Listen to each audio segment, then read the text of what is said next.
Halo, selamat datang di channel Ruang Taktik.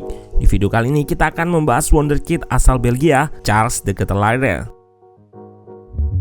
Nah, Ruang Taktik mau kenalin aplikasi yang dipakai buat update semua info tentang sepak bola. Ada berita transfer, update skor, klasemen, semuanya ada di sini. Nah, teman-teman juga bisa nonton highlight serta ada pertandingan dari liga tertentu juga. Teman-teman juga bisa ngikutin update timnas Indonesia di sini.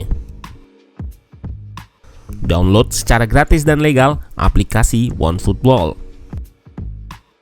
Di bursa transfer kali ini, de Ketelaere menjadi incaran utama juara Serie A, AC Milan.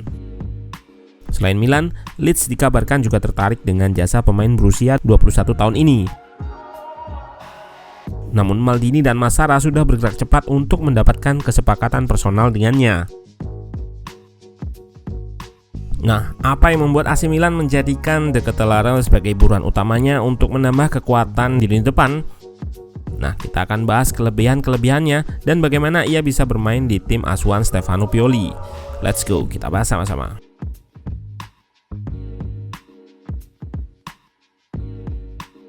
Posisi de Ketelaere menjadi keunikan dan kelebihan yang dimilikinya. Ia bisa dan pernah bermain di semua posisi di lini depan. Sebagai penyerang tengah, sayap kanan, sayap kiri, dan sebagai nomor 10 di belakang striker. Juga pernah dimainkan sebagai central midfielder. De Ketelaere juga mampu memainkan beberapa peran. Ia bisa bermain sebagai lone striker dalam formasi 4-2-3-1, juga bisa bermain dengan dua striker dalam formasi 3-5-2. Tentunya jika Milan berhasil mendapatkannya, hal ini akan menjadikan Pioli memiliki banyak opsi dalam satu pemain, terutama untuk menambah kekuatan di sayap kanan serta belakang striker. Musim lalu, ia banyak dimainkan di posisi striker atau penyerang tengah. Namun dirinya memiliki style berbeda jika dibandingkan dengan dua striker Milan musim lalu, Giroud dan Ibrahimovic. Dilihat dari heatmapnya, de Ketelaere memiliki kecenderungan untuk bermain melebar ke area half space ataupun area sayap.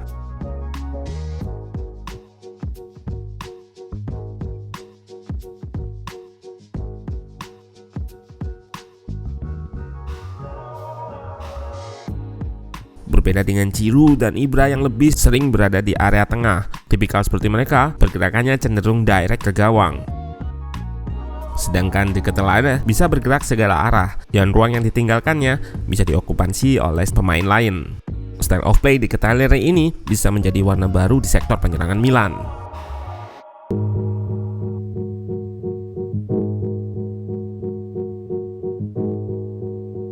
Musim lalu de Ketelaere mencetak 18 gol dan 10 assist di semua kompetisi. Dari sini terlihat selain sebagai goal scorer, dirinya juga bisa menjadi pelayan bagi rekannya untuk mencetak gol. Karena selain sebagai striker, de Ketelaere juga bisa diproyeksikan untuk mengisi pos attacking midfielder sebagai upgrade dari Brahim Diaz. Karena ia juga mempunyai kemampuan sebagai kreator, yang mana rata-rata ia melepaskan 2 key pass per laga, sedangkan Brahim Diaz hanya 1,43 key pass per laga. Walaupun sering melebar ke area sayap, de Ketelaere memiliki pemahaman ruang yang baik. Dalam beberapa momen bisa masuk ke area kotak penalti saat sudah ada pemain lain di area sayap untuk mengeksploitasi ruang di pertahanan lawan. De Ketelaere bukanlah pemain yang sering melewati banyak pemain dengan skill-skillnya. Bukan juga pemain yang memiliki kecepatan eksplosif. Ia merupakan attacker yang lebih flamboyan, yang melewati pemain-pemain lawan dengan movement yang efektif baik dengan bola maupun tanpa bola.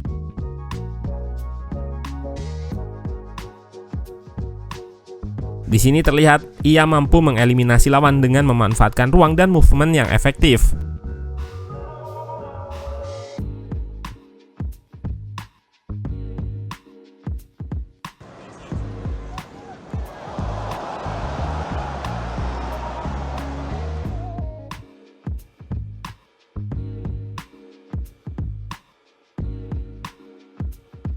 Selain itu, de Ketelaere juga merupakan tim player yang kerap melakukan link up untuk eliminasi pertahanan lawan. Saat off the ball atau tanpa bola, ia bisa bergerak untuk menarik bek lawan sehingga terbuka ruang bagi rekannya.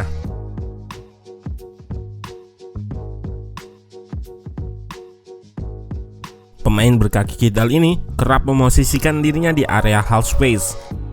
Dari area ini ia akan menemukan ruang di antara bek lawan untuk menerima true pass.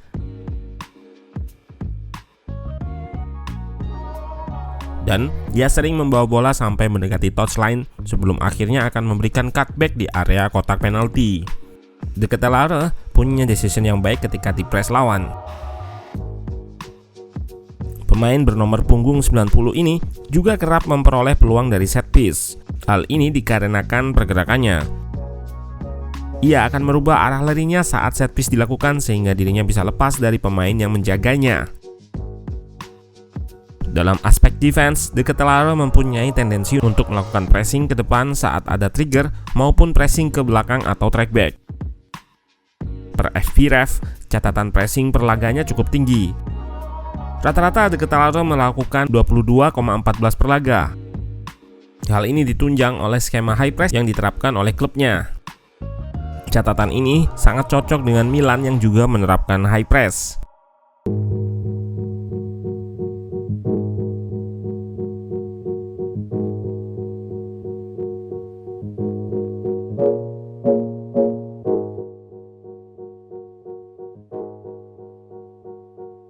Dari pizza chart bikinan The Athletic ini, ada aspek yang masih bisa dikembangkan dari De Ketelaere, yaitu kemampuannya dalam retain atau menjaga possession agar nggak mudah lepas.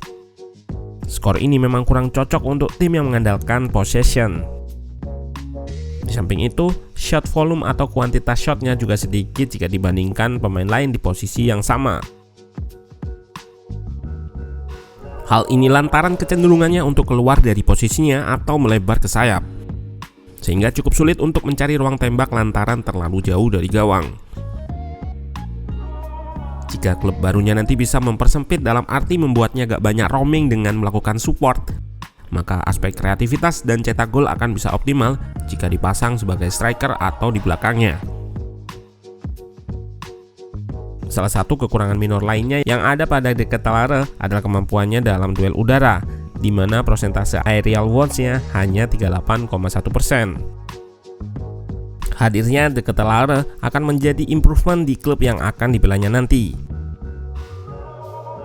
Dengan atribut, style of play, dan keunikan yang dimilikinya, ia bisa memberikan opsi dan variasi untuk manajer. Milan jadi kandidat terdepan yang bakal mendapatkan wonderkid ini. Musim lalu, torehan gol Milan kalah jauh dengan posisi kedua, Inter. Bahkan kalah juga dengan Napoli yang berada di peringkat ketiga, serta Lazio yang berada di peringkat kelima. Chance creation jadi masalah Milan selain soal gol. Dengan De Ketelaere, Maldini bisa berinvestasi sekaligus memperbaiki aspek ini. Jika sudah mendapatkannya, tentu masih ada PR soal adaptasi.